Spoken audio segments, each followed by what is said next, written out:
Inside New Orleans Sports with Eric Asher is underwritten by... At Villere's Florist, we deliver the magic of flowers 7 days a week to the North Shore and South Shore in the New Orleans area. Whether it's for birthday parties, baby celebrations, Villere's provides colorful floral displays for all. With a store full of fresh-cut flowers, exotic tropical flowers, orchids, roses, and even fruit baskets, our goal is to make your vision a reality. Villere's Florist, proudly serving Louisiana since 1969. Mr. Ed's Oyster Bar and Fish House has been shucking here since 1979. Located at 3117 21st Street in Metairie, Mr. Ed's Oyster Bar and Fish House offers raw, fried, and grilled oysters, as well as a range of Cajun and Creole dishes. Enjoy a dozen with a smile.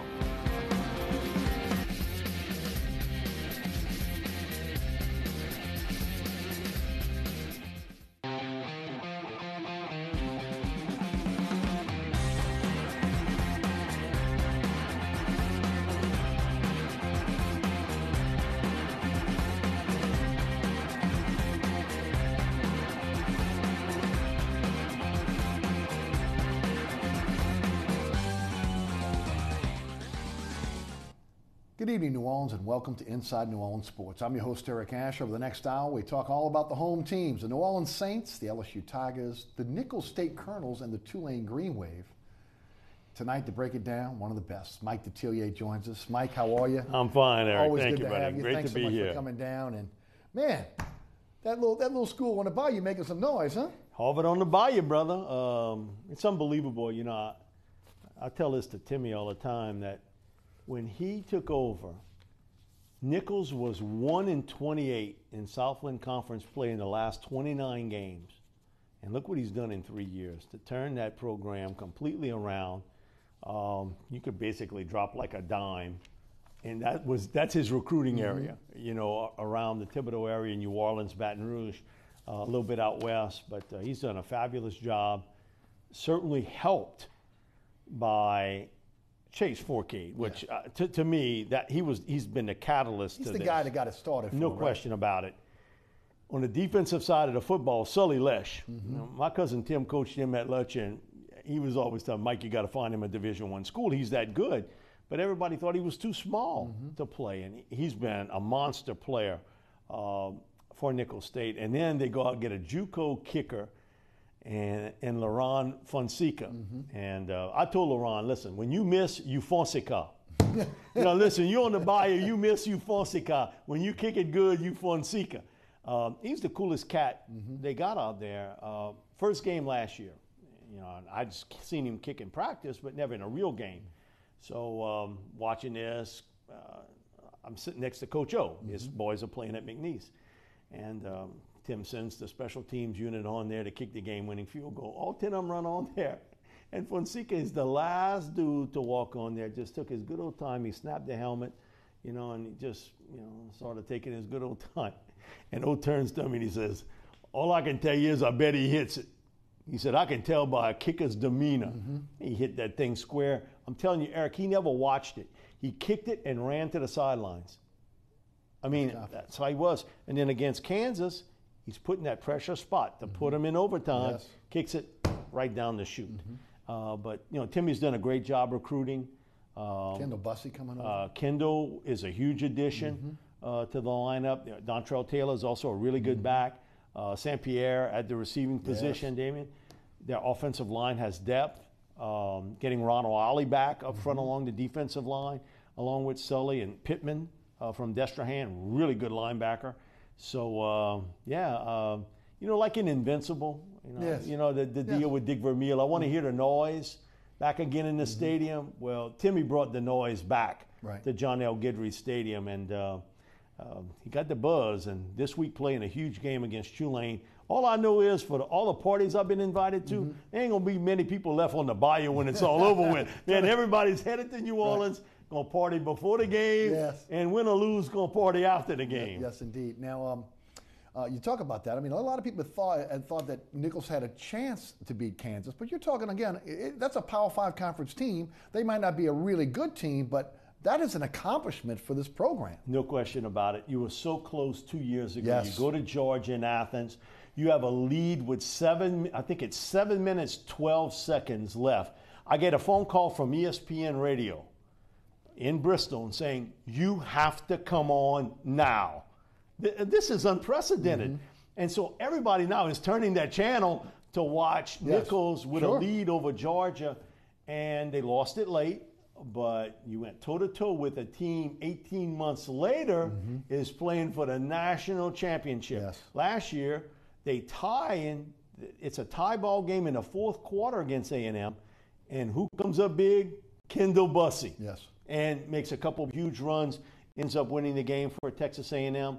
And then to come in here and win it, against Kansas, again, as you brought up, first time they have ever beaten a Power 5 conference football team in the history of Nicholls State University. So that's big for Tim.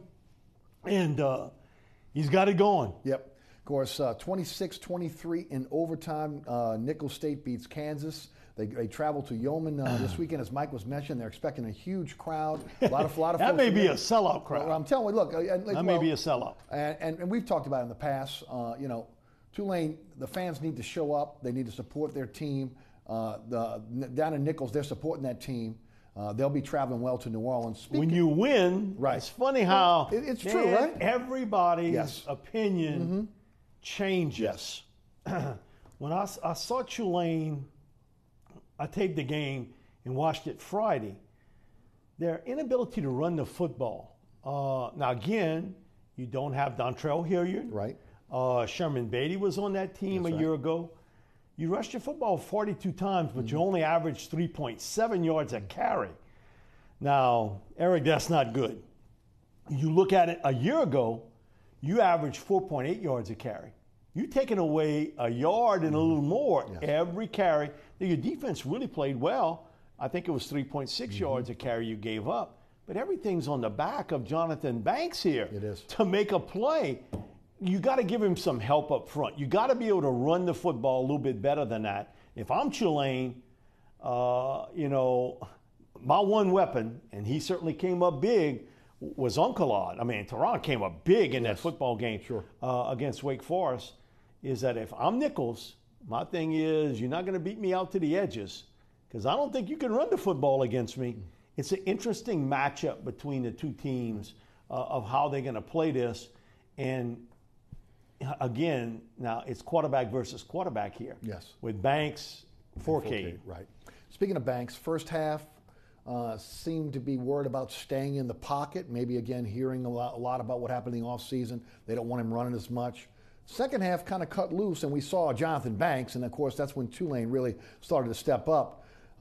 Defensively, man, I tell you what, they had their hands full with that freshman quarterback. Yeah, and that's a concern. Yes. You're talking about a guy just walking off of a high school field. Right. Thought that would be an advantage for Tulane. And exactly, and it really wasn't. And again, this is a huge game. Yes. People talk about it's a huge game for Nicholls. It's a huge game for Tulane. Absolutely. You can't lose this game if you're Tulane. Because this is a team that everybody thought, okay, you get off to a fast start, you get a chance to go to a bowl game, Yes. you build up a little confidence before you hit conference play. You can't lose this game to Nicholls. You can't if you're Tulane's part. My thing is, I know one thing. I think Nicholls has moved on from the Kansas game. I think Timmy's got this team really focused. They are a veteran football team that has been through some tough battles, and their deal is you're in the sights now. I think this is a close game between the two. You know what? I think Nicholls ends up winning this game. Wow. I think they end up winning it. I think they have a few What does that do for the program if that happens? When you're talking about for Nicholls or Tulane? For Nicholls. I will get to Tulane in a minute. It opens up a lot of different avenues, especially recruiting. Yes. And at the most critical position. You don't have that guy waiting in the wings for when Chase moves on. Right. But, man, that would be huge, absolutely huge. And I think this team's ready. The physicality part of the game. Right. I think they can win in the trenches. Right. What about for Tulane? A loss here, Willie would have a tough time. Yeah. bailing this team out. Right. Because it gets to you mentally. No, it does. To lose to Wake Forest, to lose to Tulane. And then what happened against SMU last year at the end of the season? Yeah, and you wonder if that's still a little hangover. Right. I would hope not, but it could be. And the thing about it is, where's the running game? That part, if you want to run what Willie Fritz wants to run, yes, you have got to be able to run the football for more than 3.7 yards a carry. Sure. Come on, Eric. If that's the case, you're not winning a lot of football games, because as good as Banks is, that's a lot of pressure on him to make play after play after play. Here's the inclination. I've had a lot of Tulane people tell me, Jonathan Banks don't play well, let's go to McMillan. My thing is, man, the best player on your team is Jonathan Banks. Right. He better not go down. No. Right. Justin just got there, right, so to speak.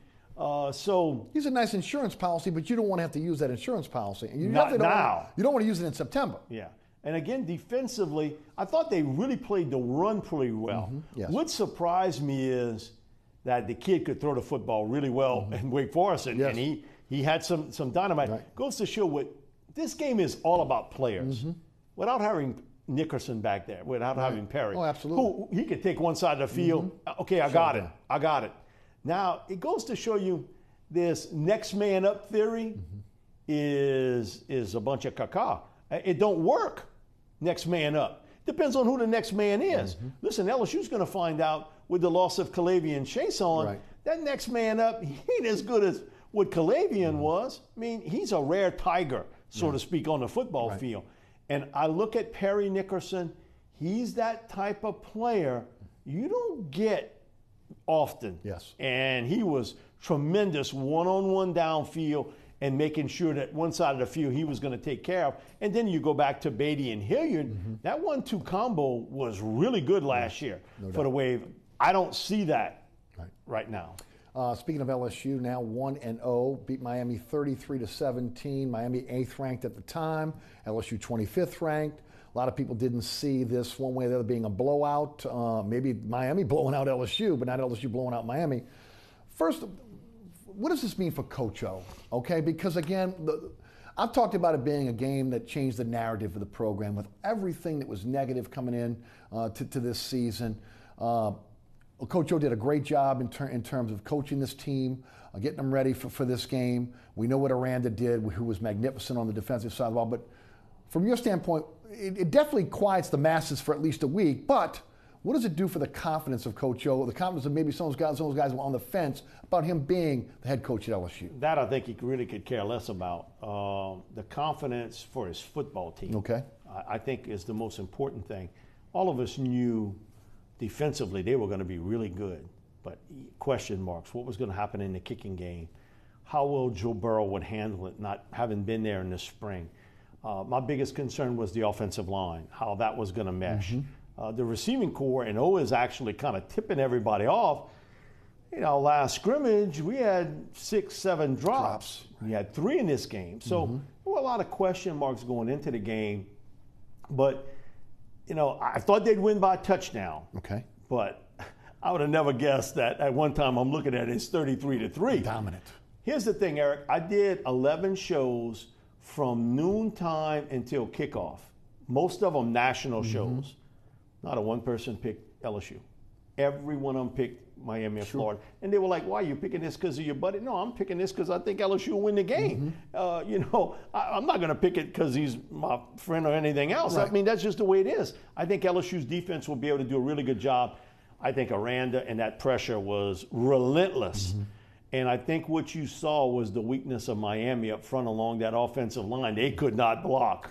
And you're talking about 6 tackles for losses, 4 quarterback sacks, 2 turnovers. It should have been 3. Grant had one whiff right through his hands.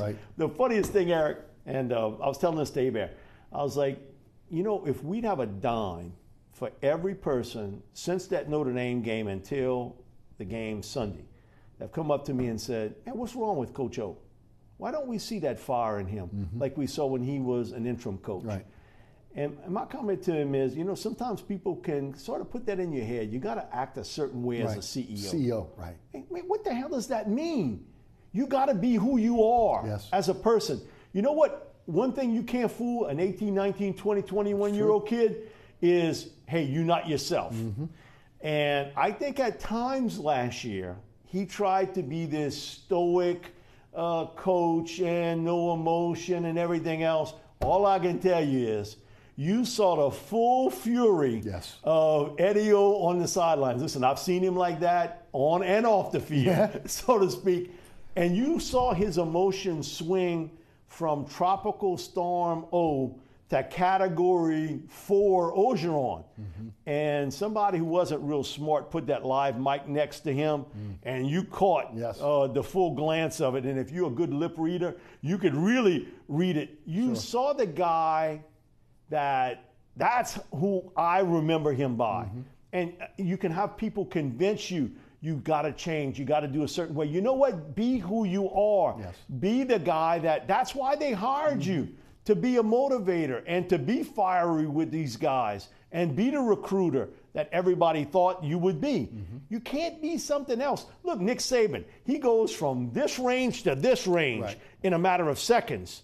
You know, for Ed, the most telling moment was at halftime. And you can see they grab, poor, she's got the mic out. And I could tell almost like the vents were going off in his neck and his ears, and almost like, he had to vent it out, and almost like he was hyperventilating a little bit during the talk. I've seen him like that. That's when his emotions has the most of him at that point, and he made it real quick, real fast, and then that go Tigers, and then he's off the field. But I could tell at halftime that emotion of this long off season, of hearing it, and everybody taking a shot at him, and this bashing that was after him. He let it out. He let it out in this football game. And, you tired. It's been a long, long wait to game one. And you saw the fury of Eddie O pretty good. And I think the kids responded to it. That's who they, that's who they respond to. Because I think today in this world, kids respond to discipline. You might say, oh, kids are different today. They got more toys. They got more distractions. But they like discipline. You know who's changed? You and I. Mom, dad, grandpa, grandma. We've been the one to change. Not the kids, because they push you, and then you change. Not them. They want that. And I think they like to get pushed a little bit. And the one thing with Ed, he knows how to push it pretty good. So I think you saw the confidence win, but certainly the coolness of Joe Burrow.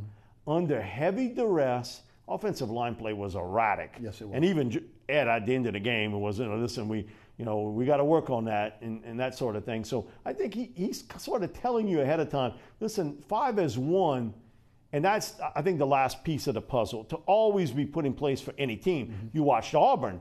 You saw Washington was coming in there pretty good. So again, it was shocking of how it came down, and the score was no indication of how dominant this football team was against Miami. Now, a lot of people today will say, well, they overrated. Well, my thing is, I'm not the one who put them 8th in the country.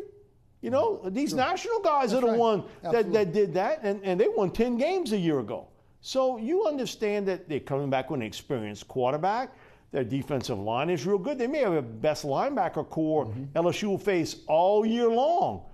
Their secondary was a little iffy. But winning the special teams part was big, because I know we've talked about it throughout the summer. And give Greg McMahon a lot of credit. Greg was the one that did. And he was in Ed's ear about Cole Tracy. He's like, we got to go get him. He's the guy. He can come in here 1 year and fix our place kicking duties. Then Avery Atkins, who's a walk-on, preferred walk-on from Auburn High School in Alabama, comes in there, does a great job as a kickoff guy. And with Giles, Jonathan only had one shot, but look, he ran the football back on the punt over 20 yards. They won in that important aspect, and I don't like to say it's a steal, but I do think when you win on special teams, you win 2 or 3 games a year because you're better than the opponent. Now, this wasn't the game. You might say this was sort of one. It doesn't matter, I think, if Tracy misses a couple field goals or not. You still win because you were dominant on defense. But when you play against an Auburn, and a Mississippi State, and Georgia, and Alabama, and A&M, where those points are going to be close, and you got to have them special teams, if they play like this, you're going to win a lot more games than people thought. Mike, I see it's a confidence game. It's Yes, a confidence game for the absolutely. coaching staff, for the players buying into what the coaching staff has been telling them. It's a confidence booster for Cole Tracy. Playing on this level, playing in Jerry World, having a kick there. Joe Burrow coming in and really starting his first game as a collegian. I mean, you look all the way around. When you beat a team as badly as they beat Miami, the confidence level just goes up on your whole club. Yeah, and funny thing is, Owen and I talked about this in June. He was like, you know what?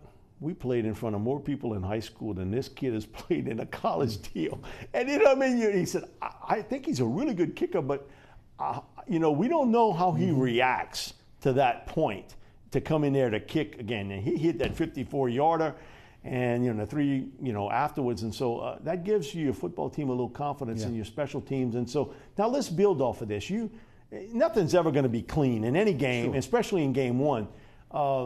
Offensive line play has to get better. That's obvious. If you would break that down for us, because it looked like they played very well against the run. They were porous against the pass. They had a tough time protecting Joe. And again, you saw the two JUCO guys. They figured out, man, we up another level here. And so it was huge for them to get some playing time experience. But again, I think to work as a unit, as five, I think that was a big game. And now you got Southeastern coming up. And not to overlook them at any stretch, but this is a game that you can build upon working as a unit and also giving Joe a little bit more leeway with your offense.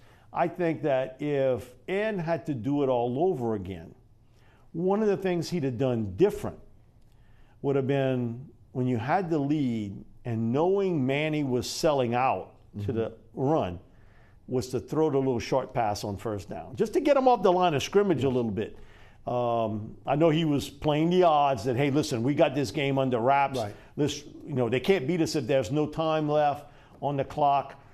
He didn't know that defensively you'd miss an interception. Stevens didn't play a deep ball well at all. He got to understand, you're the safety, you're the last line of defense. And on a critical third down, you got the sack, face mask. So a lot of those things came into play, but I think if he had to do it over again, I think he'd maybe give Joe a little bit more leeway on first down that, you know what, throw it out short, little bubble screen, if you get 3 or 4 yards, let's keep that clock running. But it gets Manny from constantly selling out up front, which he was doing late in the game. He knew they were going to run it. And so that's why you went, 7 or 8 straight possessions, and you didn't gain a first down on third down. So, again, I think it was a big confidence game for LSU. Tremendous amount more positives than negatives. And I think for most national people, the shock of how they handled Miami, because this was a team that brought back 3 starters along their offensive line, a starting quarterback, one of the top receivers who really didn't play much, Amon Richards, had a couple really good freshman players. They totally dominated. And it was depicted by that with the polls, right? I mean, when you move up from 25 to 11 in 2 quarters. That surprised me even more, because I thought they would be 15, me too, maybe 16, 15, 16. But to 11 goes to show this is maybe a little bit of a correction on they're trying to do here. So to speak. It's almost like a gambler. That, okay, we think this team is like this, but then we see it, and so we're going to kind of adjust it a little bit, and then we'll find a middle ground where they're really at. So it could be an overcorrection, but we'll see. Because we'll find out in 2 weeks. We'll find out in 2 weeks. When they play Auburn, you find out. You'll find out exactly what the club is. Because when you look at history, it tells you Auburn has had all kind of troubles beating LSU in Baton Rouge. And you've had difficulties playing out there. And they have an experienced quarterback, much more than what you have. Their defensive front is every bit as good as what you have. It's going to come down to what? Special teams. Who can win that? Because there's question marks on both sides on the consistency in the running game. I was real proud of Nick Brossette. Here's a young man that could have easily said, I'm cashing my ticket, I'm out. Leonard Fournette, Darius Guice, Darrell Williams. Matt Canada told me this last year. He said, Mike, I want to play him, but if I just give him the football 4 or 5 times a game, it doesn't really highlight how good of a player he is.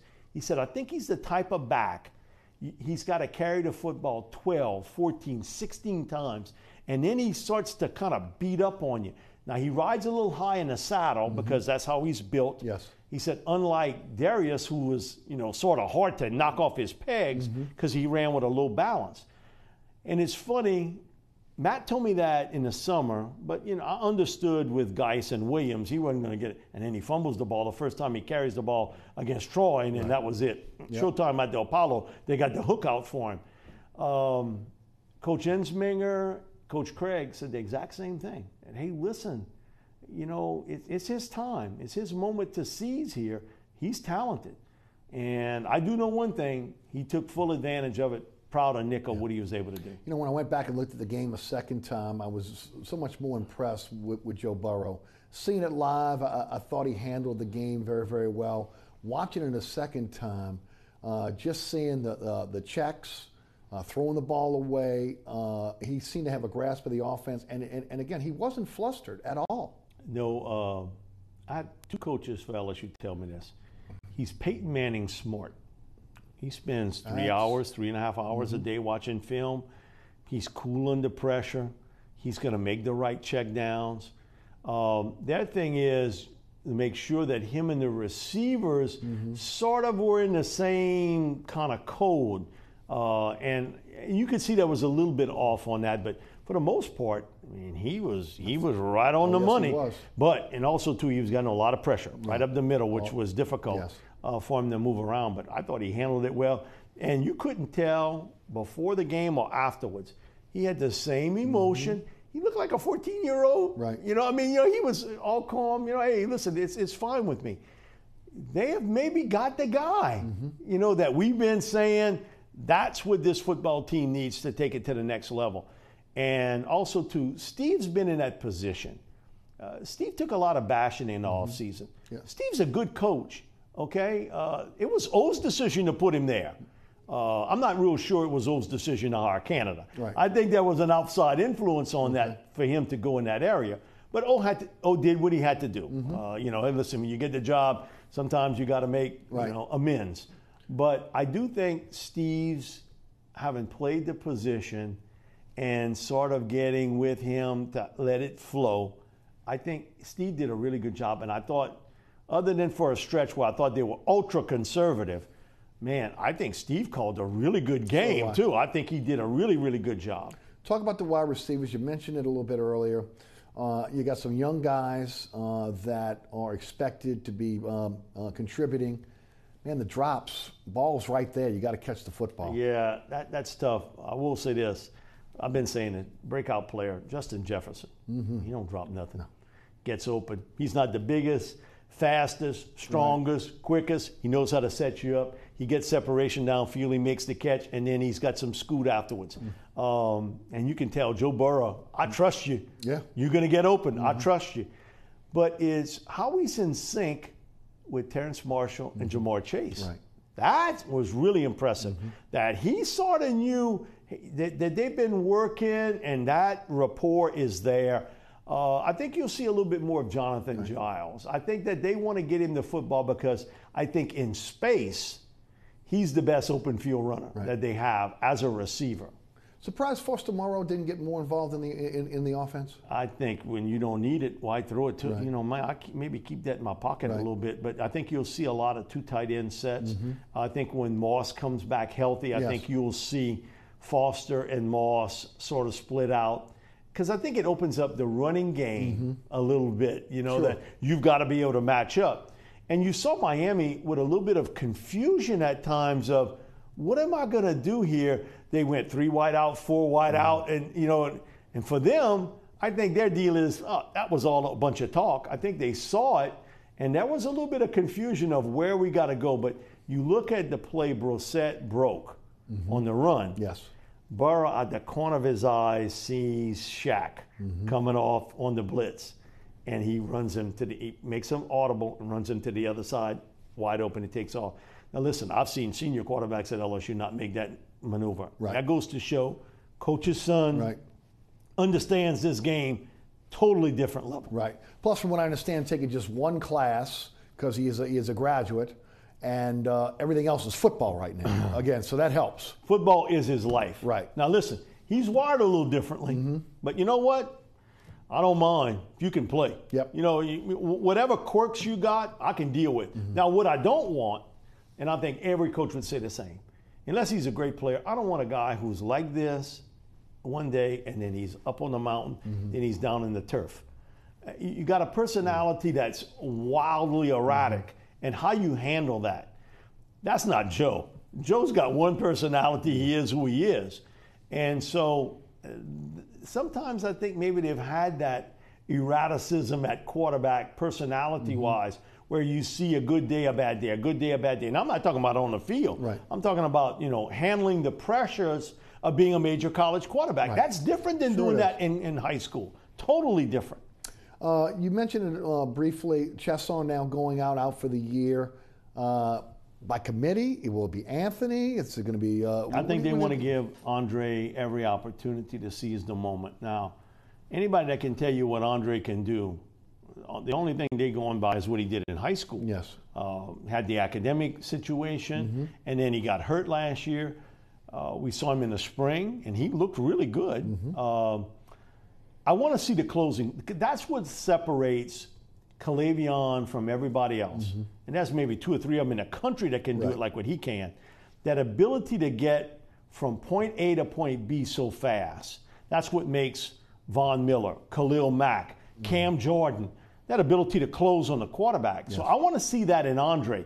Can he do that? What I saw from Ray Thornton a year ago when he took over, when he was playing for Arden, was that he was disruptive, but he didn't have the closing speed on the quarterback that you saw from what Arden had it at the highest level, just when you were going to get it. Yes. So I think it's done by committee, but I think they want to give Andre every opportunity to be the guy because he's built very similar. If you put him in the same jersey and the helmet on, you really couldn't tell who's who, because they're built very much along the same lines. Talk a little bit about the secondary, especially with all the young players, Joseph, Fulton back there. I thought they performed pretty well. You know, a lot of people are talking about a little bit leaky, and they were, but I mean, when you're down like Miami was, they're going to throw the football. Yeah, and you're going to make some plays. Right. That's just the way college football is.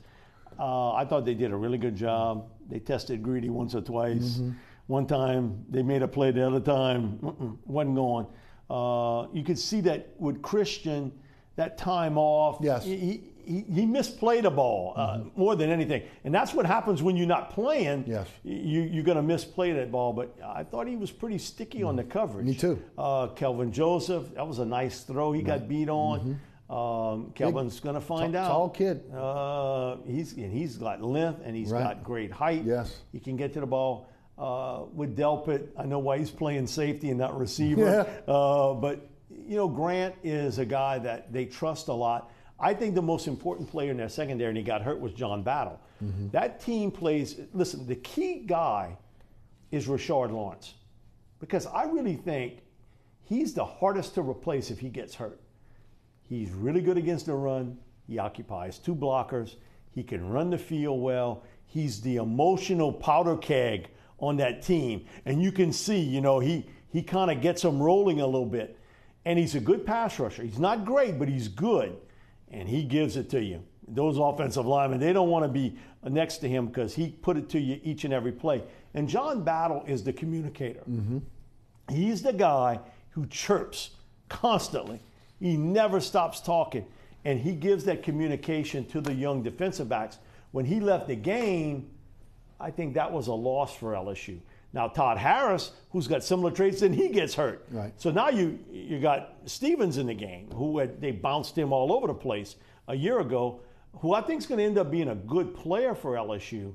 But I think this defense plays so much better. Healthy Rashard Lawrence, healthy John Battle. That communication part, and you can't ask the linebackers to do anymore. Right. I mean, good gracious, Phillips, Devin White, run the field, Mike Divinity, terrific football game. And it's funny, Dave came to the Saints camp, and he was like, you know, Mike, my first year here, I had to have a meeting with Les. I was like, you know what? I'm taking a look at the special teams unit. They got more scholarship punters and kickers than we got linebackers. Something got to change here. Yes. We're going to run a 3-4 defense, and they got more punters and kickers on scholarship than what I have. That's amazing. Come on, you got to change. And you saw, and it was something Ed told me the day after he took the job. He said, Mike, I got to rebuild defensive line, linebacking core, offensive line.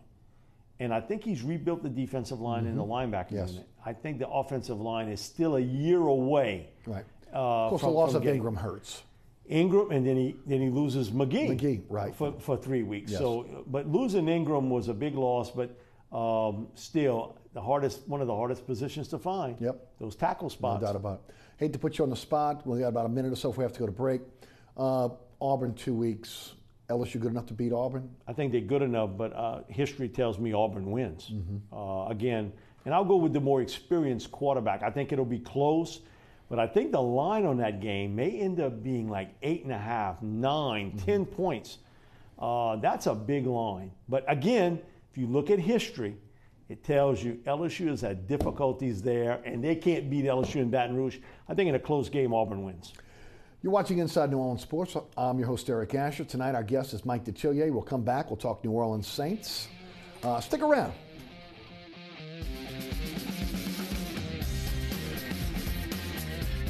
Burkhart's Air Conditioning, Heating, and Refrigeration has been family-owned and operated since 1989. Burkhardt has energy-efficient solutions and offers brands such as Mitsubishi ductless AC units and Amana, the only manufacturer with a lifetime unit replacement warranty. Burkhardt's offers maintenance bundle packages that include servicing your AC, generator, and tankless water heater. For more information on the services Burkhardt's provides, visit acpromise.com. Burkhardt's Air Conditioning, Heating, and Refrigeration, providing comfort for life. Located at 3701 Iberville Street in Mid-City is Katie's Restaurant and Bar. Open 7 days a week, Katie's offers daily specials for lunch, dinner, and Sunday brunch. Serving New Orleans cuisine such as fried shrimp platters, grilled redfish, and a fully stocked bar. And don't forget about our expanded event seating and local entertainment. Featured on the Best of Food Network's diners, drive-ins, and dives, Katie's Restaurant and Bar. Welcome back to Inside New Orleans Sports. Mike Detillier is our guest tonight. We'll talk some Saints now. Mike, never really the final 53, at least in the first couple of weeks. Been a lot of changes over the last week. I do want to ask you about some of the cuts, though. To me, one of the surprise cuts, and everybody's going to talk about Williams coming back on the practice squad, Natrone Jameson. What did you see out of him in preseason and in camp? He was snatched up immediately by the Houston Texans. I thought he has my thought is he has the ability to play corner in the NFL. He's a prospect. I realize that. Probably would have been on the practice squad. But what are your thoughts about the cutting of Jamerson? I was surprised. But, Sean Payton has always said this. I'm not going to keep the most talented 53. I'm going to keep the best 53 that'll help me win. Before training camp started, if I'd have told you JT Gray makes this team. Look, floored me, Mike. I can't tell you how many times we broke the depth chart down ad nauseum on the radio show. Not one time did I have JT Gray on my final 53. Here's where I thought he had a chance. He was on every special teams. And so pregame, third game, we talked about it. Hey, watch for JT Gray. He ends up having a really big game on special teams. That's when I really thought he had a shot, but where were you going to put him, at this position? So he's a core special teamer, and I think Sean has sort of changed a little bit. I think at one time he might have kept the best 53, but I think it sort of hurt his special teams. Greg McMahon, I think, got put on the guillotine maybe because they weren't keeping those core guys. So what does he do last year? Chris Banjo, Justin Hardy. Yes. Now it's JT Gray. So I think the philosophy has changed a little bit. Hey, listen, we can't lose that game. And remember the year before, what happened in Denver? What happened in New York against the Giants with a blocked field goal? And again, what happened against the Broncos, unbelievable. So I think that's part of it, but I'm surprised Jamerson, I was surprised with Williams. I was shocked with Boston Scott getting released. And let's go to Boston Scott now. What happened this week? He's a guy that you think there's an upside there. You don't have a lot of running backs on the roster. You bring Gillislee in. Again, he's getting a crash course in the offense. Kamara's obviously going to be your go-to guy, but you don't want to overuse him. So you thought there would be some packages for Scott. Maybe they could bring Williams back from the practice squad. Well, speaking to you in the break, he has cleared waivers. Boston Scott has cleared waivers. That's a good thing. He'll probably be brought back on the practice squad. What do you think happened there this week? The only thing is, I think when you look at this roster, what happens if Andrus Peat can't play? Mm-hmm. Who's your left tackle? You can't put Jamon Bushrod out there. I think, it was obvious in preseason. He still had moments inside, but boy, he struggled when they put him at the tackle position. You look at Will Clapp. He's a guard center. Right. Cameron Thomas, a center guard. Right. Josh Laribius is a guard center. Right. So who's going to play tackle? Right. You're going to tell me that you're going to put Bushrod out there? Right. So I think, with at least Pete practiced today. So that's a healthy sign. But not only is Pete your starting left guard, he's your backup left tackle. Right. You don't have anybody that can step in there, Eric. So I think, first thing comes to mind, I think all coaches, worst case scenario, what happens here? We bring back Ola, let's see what happens. I do think they make a move as the week goes a little closer to Saturday, where they bring back one of the running backs, if it's Williams or Boston Scott. I thought Boston, he did everything he could to make this football team, and he's the perfect kind of balance. If Camaro's out, he can do the exact same things. Yes. He can't do it as good, but that's what you have a backup for. I think one of the things went to show is that the experiment that you thought Bushrod could be Clemente has not paid off for this football team. So why keep him? Again, that's what I say. I agree with you 100%. Especially when you got young players, okay? You've got don't give me the stuff about locker room leadership. You got plenty of that. Especially in that room, in that lineman today, room. Right. Come on. Now, do you feel comfortable with somebody else is going to be the question mark. Because those left tackles, they're not with their hand, hey, I'm loose, come get me at this stage. Sure. Obviously, Bushrod, if you got to play him at left tackle, you're in big trouble. But I think you might have to move Ramshack over before that, right? Well, I think that would be the other scenario, moving Ryan over to the right tackle position and then having a left tackle position and then having Bushrod at right. You saw in preseason he was getting beat there. Oh, I know. And I'm talking about second and third string guys. That's right. That's why I didn't think he would make the team, because they were looking for a swing guy, but if you can't play tackle, then what's the use of having you on the squad? Eric, unless it's just going to be for leadership purposes. And listen, I don't buy that. I don't either. I don't buy any of that stuff. I don't either. My thing is leadership. Leadership is all about winning. Right. When you winning, a few years back, Seattle had the second youngest team in the NFL, and they won the Super Bowl. A couple years later, they had the third youngest team, and they came within one play of it. So don't tell me this about leadership. I mean, I get it. You have to have it. But you know what creates leadership? Winning. That's when you find out when you got leaders. Devo Lawrence was traded to Cleveland for a 7th-round pick. They ended up cutting Nate Stupar, who's picked up by the Giants. A special teams guy, but also a guy that, look, I talked about on the radio show this week. Robinson and Stupar came in as special teams guys. Where would this linebacking core have been for a while if those guys wouldn't have been around? All I know is Craig Robinson should be a starting linebacker on this team. I think DeMario Davis is the guy in the middle. That's why I'd play him. Let Anzalone play on the weak side. Let Craig play on the strong side. You can't tell me that A.J. Klein's a better player than him. I agree. The one guy who's really played well is Manti Te'o. He has made a nice jump from one year to the next. And I always thought he played the run well, but he's gotten better in the pass protection part of the game. So it's going to be interesting because I think they've kind of fiddled a little bit with the lineup, but you can't tell me at this stage Craig Robinson's not one of your three guys at that linebacker spot. Now, do you keep him as the insurance policy just in case something happens to the rest and you figure out a lineup with Manti Te'o and DeMario and Anzalone? All I know is A.J. Klein's the fifth guy. No matter how you cut it, on this list, he's the fifth guy. He has been out of position, missed tackles, that sort of thing. They won't say it, but he's been a disappointment to this football team for what you paid him and what you thought you were going to get. Talk about the defensive line, specifically the interior of the defensive line. It's something I've kind of harped on all off season. A lot of people have as well. The ability to stop the run at the point of attack with the nose tackle, the defensive tackle, but again, also again keeping those linemen off those linebackers, right? Absolutely. I'm a big fan of Sheldon Rankins. Right. I think he's a heck of a player. I really do. I think one thing this team, I think we'll probably do in the offseason, if they spend money, it'll be on the nose guard. Yeah. I think they want a big guy in the middle that can stop the run. So, what do you like Stallworth? Do you think? Well, he's built for the position. He's a run stuffer. He's not going to give you a great pass rush. Mm-hmm.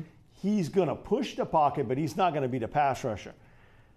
And you can't play Rankins and Onyemata all the time because they both play the same position. Exactly. And Tyler's a little he's a little undersized for the. No, he gives you everything he's got. Not a bad player. No. He just doesn't have the girth that you need. No, you would want another big man smack dab in the middle to play that position, and I do think that that's something they'll try to address in the offseason. But right now, you got to look at it that's the area. If I'm the Bucs, I go after them. I say, you know what? Prove it. I didn't see you stop it a year ago for some times. That's right. And some teams had success. And in the preseason, when your first units were on there, and again, preseason's a mirage. It is. But one of the things you didn't do was stop the run. So if I'm the Bucs, I don't care if it's Ronald Jones or Jaquiz Rogers or who's Barber, Peyton Barber. I'm running the ball at you. The other thing, too, is I want to hit you in the pressure point. I want to see how well you adjust to the tight ends. Because I got two of them with Cameron Brayton, O.J. Howard. Right, sure. So I think they try to play a little small ball against the Saints. I think they try to run the football, short passes with Ryan, who's pretty good at it. I think the Saints win big in this game. Yes. But it'll be interesting to see, do the Bucs do that? Do they really try to – because that's not what they're known for, to run the football. But the Saints have not proven they can stop it consistently. And until they do, especially if you get against these power teams – that could be an Achilles heel. That's why Demario Davis was brought in. And look, I was a little disappointed at him a little bit in the preseason, hitting the wrong hole. He wasn't the same guy we saw with the Jets. Now, maybe he's still learning this defense.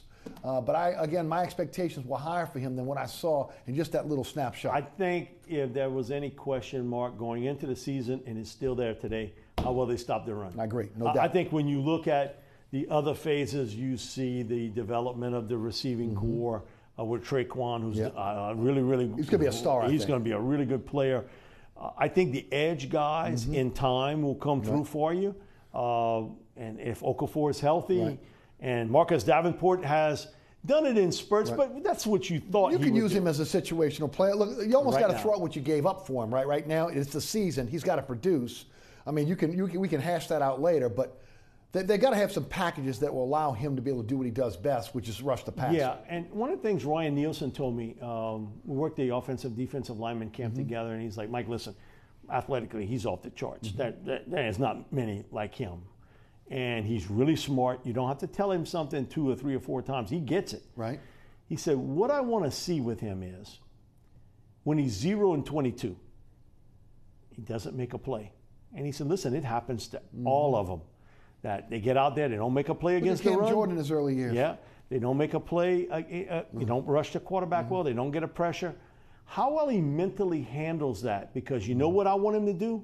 I want him to make a play on 23 and 24 and 26. Yes. So he says, that's the hardest thing for any edge rusher. He said, listen, Joey Bosa, he's the one guy you can almost say that doesn't make any sense. You don't miss all the training camp, come in during the season, and you get double-digit sacks. He looks like he had played for 8 years. That doesn't happen often. So I think with Marcus, what I'm interested in to see, because you saw it in the preseason a little bit, 5 or 6 plays, he's not involved, and all of a sudden he makes a play. So that tells me he gets it, and he's been hearing it from Nielsen that, hey, listen, no matter what, just keep working at it, and it's going to come to you. But his presence, I'm interested to see him week 1 and then week 10. Yes. I think you're going to see a big difference in Marcus Davenport as a player. Right now, when you break him down and you break the film down, speed rusher, still going to have to be able to create some other moves to be able to beat. Yeah, more what I would say is counter moves. He's got the hard speed rush down. but it's the counter when that tackle knows you're going to use it, and then I can tie you up. Physical enough to do a bull rush right now, or still needs to gain some I think strength? he's physical enough. What they would like to work with him with is to get him stronger in the lower body. Yes. Because I've always believed in this, that great pass rushers, it's not about speed. They turn lower body power into speed. That's how they get that. Watch a Von Miller, how low he gets, and he uses that leverage, and then he gets to the quarterback. J.J. Watt, he uses power, and then he creates speed off of the power. I think that's what they want to work with Marcus Davenport on. You're going to see a totally different player in year 2, but I think for now, he's a speed edge rusher. He's got a couple moves, but it's the mental part. I'm not going to make a play every snap. Right. Getting over that, because he was doing that when he was at UT San Antonio. Let's jump to the phone lines now. 866, I'll tell you what, let's just go to the phone lines. Tom is in Metairie. Tom, welcome. Hey, I'm Tom. glad you brought up the linebackers because I've been really disappointed in Klein's performance. I've noticed how he's gotten blocked a lot. He can't shake blockers. Yep. So I'm with you. I think Robinson is the guy. Would you mind commenting on what you think, how we'll do on tight ends and safeties, in particular, Bell? Now hang up and listen. Thanks. Okay, what you're going to see a lot of is a lot of 3 safety alignments. I think they feel very comfortable in that. They use it almost 70% of the time. Kurt Coleman's going to be the starter, but Von Bell's going to be the guy they put up there. Take a linebacker out. Hey, you got to cover the tight end. That's your responsibility, because you in a league full of very athletic tight ends. So you're going to have a lot of 2 linebacker sets you're going to see. And I think if that's the case, then Anzalone and Davis stay on the field. They're your 2 best cover guys. 866-3200. I want to try to get to every call. Toby is in Gretna. Toby, welcome. Hey, Toby. Hey, how you doing? Yeah, the Rick Leonard pick kind of reminds me of the Jean Baptiste pick. Can you maybe comment further on that? And I thank you. You picked him. You knew it was going to be I said that. You said it when he was drafted. You knew it when you picked him, that he was not going to come in here and be able to give you production. What do you like about him? What does he have to improve? He's athletic, but listen, it's all about technique. Right. This is all sort of new to him. Right. He's played a year and a half of offensive line play, okay? So you wouldn't expect all of a sudden he's going to know every little trick of the trade, and he's a developmental guy. Do you use that early round pick on a developmental guy? Right. Now, I wouldn't. Right, not a 4th rounder. No, I wouldn't use a 4th round pick on a developmental guy. You pick him a little bit later on in the draft. Why do you think they jumped to grab him there? My feeling is this. Scouting department had a high grade on him. Their offensive line coach said, I have no doubt about it. That's how it works in this business. Yes. That somebody graded him high, but then, okay, let the offensive line coach look at it and work him out. And they liked what they saw athletic, and so would I. Right. But can you translate that athleticism to production on the field? He is a project. You can't put it all on him. You knew what you were getting when you picked him at that stage. Mike is in Wagaman. Mike, welcome to Inside New Orleans Sports. Hey, Mike. Sir, I hope you guys doing good tonight. I'm Good, asking, Mike. you believe we'll ever see Teddy Bridgewater take the field alongside Drew Brees, maybe as a wideout and as a trick play, and then smoke him to the end zone, no problems asked. All right. You're not going to see Teddy Bridgewater as a receiver. No, you're not coming off But of that. talk about that trade, if you would. Listen, I like it. You know what? You and I think, both agreed on this. All this stuff about Taysom Hill being a starting quarterback was a bunch of baloney. You can fling that, and listen, everybody got their opinions, and God bless them about it. But my thing about it is, if you were that sold on Taysom Hill, why did you trade for Teddy Bridgewater? And don't tell me it's a short-term, long-term. No. I'm 99.9% sure when you made that trade, Mickey Loomis and the people involved with Teddy Bridgewater had preliminary talks about, hey, listen, we're getting you in as an insurance policy this year. Let's talk about 2019 to get you back. Got a 2-year window to figure it out what we're going to do here. And Teddy is the first player they have brought in here that's legit, no doubt, that he could be the heir apparent. What we don't know, and we won't know until Breeze is gone, how well his knee will hold up for 16 games. Sure. We don't know that, Nobody knows that. At that particular stage. But he fits this offense well. He excels in the short, intermediate part of the game, natural leader, a guy that he's got a certain view of himself, and he is a great leader, and he gets you to play hard. You look at Fitz. He fits exactly what Sean wants in a quarterback because of his strengths as a short intermediate passer. Now, I wouldn't call him a runner.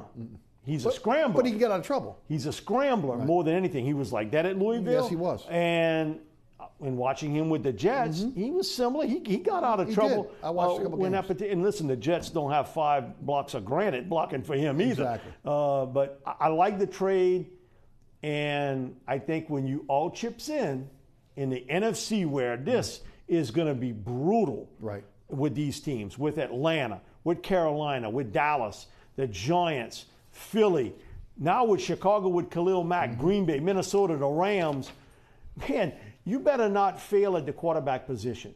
All I know is the Eagles would have never won that championship without Nick Foles. What happened to the Packers when they lost Aaron Rodgers? What's happened to the Colts organization since Andrew Luck went down? I think it was a savvy move. It's a smart move on the Saints. It was a savvy move. Very smart. And again, I don't think anybody's pushing Breeze out the door either. No, I think the key here is to get 2019. Right. And I think, listen, before you make that deal, you sort of know what the parameters are already. Sure, absolutely. No doubt. Mickey's a pretty sharp guy when it comes down to that. There's no doubt. And pretty sharp the way that deal was made as well. Let's try to grab James and slide out. James, welcome to the show. Hey, I have a question. What is y'all's opinion on the Mark Ingram suspension? I think it really hurts this football team because he averaged 93 yards a game total offense. Come up with that 93 yards. Plus in the blocking for Drew Brees. And huge. that tandem of him and Kamara was as good as you'll find. How do they overcome it, Mike? How do they overcome this? You got to do it by committee. Right. You got to make sure the tight ends get more involved. The receivers get more involved.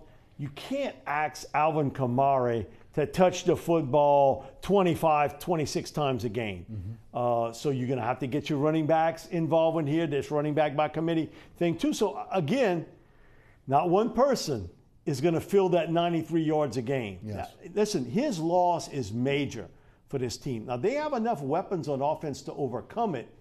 And I think Sean's had a long time to figure out how we're going to do it.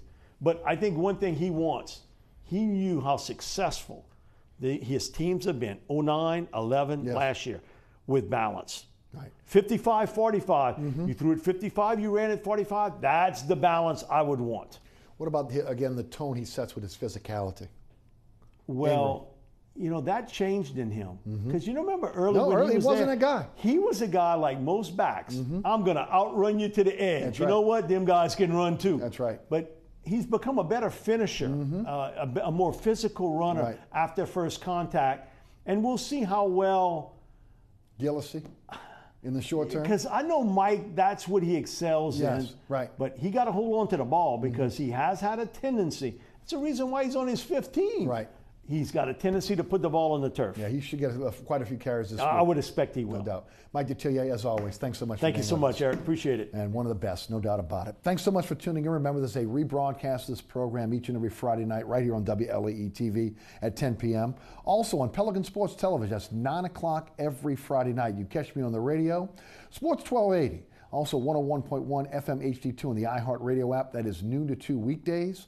You can listen live, download the podcast at ericasher.com. All the previous episodes of Inside New Orleans Sports can also be seen at ericasher.com as well. Special thanks to Mike Detillier for joining us tonight. Also to the WLA production staff, including Ron Yeager, Jim Dotson, Trey Lopez, Naila Jones, and my director, William Hill. For Mike Detillier, I'm Eric Asher. Thanks so much for watching. We'll see you next week for another edition of Inside New Orleans Sports.